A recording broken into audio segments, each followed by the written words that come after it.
डोंबिवली MIDCतल्या दुर्घटनेसंदर्भात 2 जणांचा मृत्यू झालेला आताच्या एक अपडेट समोर येते। अग्निशमन दलाच्या जवानांनी 2 जणांच्या जे मृतदेह आहेत ते बाहेर काढलेले आहेत। डोंबिवलीमध्ये भीषण स्फोट झालेला आहे। दुर्दैवाने 2 जणांचा मृत्यू झालेला आहे या स्फोटामध्ये।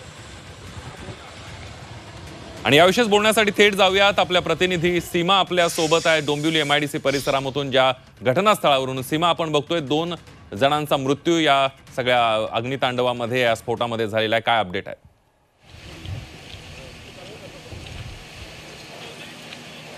नक्कीच या स्फोटामध्ये आतापर्यंत 2 जणांचा मृत्यू झालेला आहे, तर 25 ते 26 जण हे जखमी झाल्याची माहिती जी आहे ती सध्या मिळते। मात्र अधिकृतपणे आकडा समोर आलेला नाही की नक्की या स्फोटामध्ये आतापर्यंत किती लोक जे आहेत ते गंभीर जखमी झाले आहेत।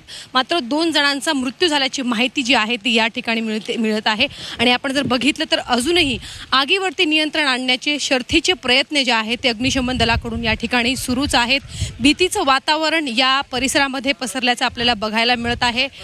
एका इमारतीमध्ये किंवा एका कंपनीमध्ये आग लागल्यानंतर ही आग जी आहे ती आसपासच्या कंपनीमध्ये सुद्धा पसरायला सुरुवात झालेली आहे। म्हणून एकंदरीत अग्निशमन दलाच्या जवानांच्या समोर सुद्धा एक मोठं आव्हान आहे।